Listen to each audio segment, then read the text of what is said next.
The question is that everybody probably wants to know is, would you ever get a V4? Okay, I knew we were going to touch on this subject. My thoughts about the V4, to be honest. But first, have you been on a V4? Yes. Have you like ride it properly? Have you been to the track? Have you? Not What's on your the track? No. First impressions. I'm gonna grab my coffee. So first impressions. So for me, a lot of people may say, "Oh, you're crazy," or a lot of people might agree with me. I like the looks of my V2s better than the V4. I said it. Sorry. Don't kill me. Why? Sorry, no. Don't kill me, everyone. I mean, look at this. Look at this. Yeah. So especially your bikes, Jason. To be honest with you, you've got a good taste. You have a good setup on them. This one for me is my favorite. To be completely honest with you, what you put on this bike, everything. Look at this dark triple clamp with. Actually, I took some really good high temp spray paint. I took the bike apart. I painted everything, make it look really good.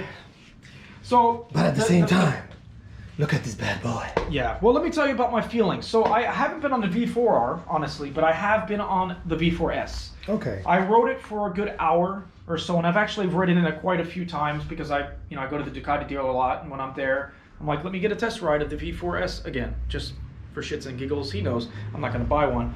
The power delivery is different. This V4, the V4R, will help you become a beast on the track. It's got a lot of electronics. Well, not that this one's not a lot of electronics, but the V4S does. It helps take care of you. You feel safe, and the suspension automatically adjusts as you're going on turns on the V4S. And it's a smoother bike. The V2, though, has the scare factor. It's a monster. It rips as you get on the throttle. It wants to throw you off.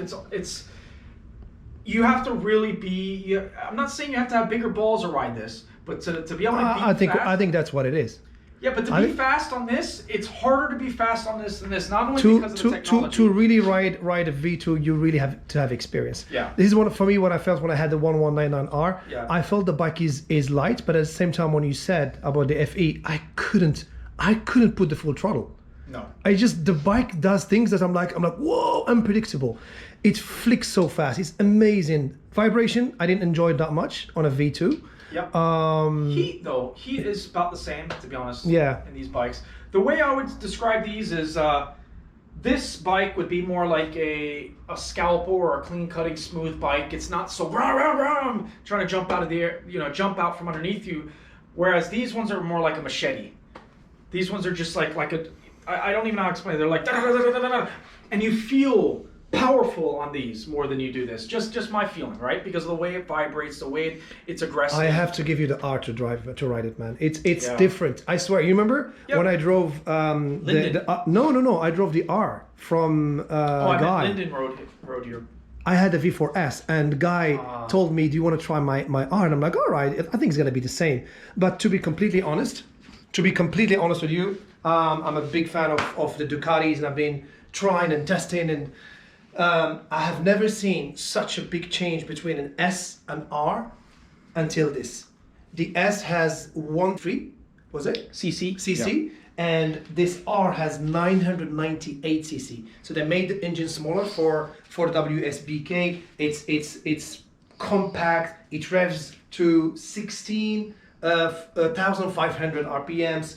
It's very nimble. The O-rings, if you set it up, you need to be a little bit more knowledgeable about how to set up your suspension, which is another right. Well, the S also is electric. This is manual. Electric is very manual. So you have to set up the rear suspension, the front suspension. But personally, for me, I do a lot of track, and I love track, and I don't want to crash. And to be completely honest with you, I just crashed 3 months ago. I broke my 2 shoulders, but not with a Ducati. It was with a different bike. If you don't want to crash, if you want to be safe, for me, I feel probably, just to repeat what Jason said, V4R would be more safer for someone who wants to be fast on the track, someone who wants to enjoy, but without too much risk. These two, you need to be a very good rider. Like, you cannot miss a gear in the corner. You really have to know how to brake, when to brake. They're not easy bike. I am not a bias to V2 or V4, but I do love the engine sound of the V4. It sounds like a GP bike. Plus the look, it looks like a bulldog, like a little bit bigger and compact. I don't know. For me personally, probably the way I'm built, probably it just looks good on me. I love it. The sound, the feeling, the brakes, absolutely outstanding. This is my second V4R. First one I sold it and I regret. So now just to give you a bit of a round around this bike, I didn't add that much. Front here, there's nothing. Not yet. You've got some stuff in your shopping cart. Shopping is coming. It's coming. So I got the mirror, same as Jason. The triple clamp is coming from AEM as a triple clamp nod. That's about that. The performance carbon. I added the Ducati tank cover. These are from Dismohart. We buy everything, me and Jason, from Dismohart. Absolutely great online shop for us. Yeah, customer service is great as well. Absolutely transparent because the silver tank gives this bike beauty. Yeah, the clear tank pads are definitely, if put on properly, they're definitely the right way to go. I put the CNC sliders, the performance dry clutch. Yeah, I added. Looks like Ducati bike, to be honest. Ducati bike, okay, Ducati bike. CNC sells that. Yeah, Ducati bike. And this is from Dismohart. It's a big nightmare to put a full exhaust in Japan. Basically, it's become illegal to run a full system in the street. We do so. And there is only one place we can do it actually. So same place that Jason put his full system. I just put my full system. It cost $8,000. I know it's expensive, but we have no choice. Here, this is the same winkers we had on the 3 bikes. So very bright. Even the front ones, also very bright. These are all amazing. You can see them from far away. Right. His bike, he's got the same ones, same blinkers. Look at that, turned on his hazards for us. The angle's a little bit different though than my bike. I think my bike's a little bit more visual because of the way it's angled on the bike, but they're still beautiful blinkers. And from the back, I think they have this really big for that. From this side, what I have, you have a slider, and I put the DID racing chain, gold with black. I didn't buy a sprocket yet, so I just ordered one coming from Italy.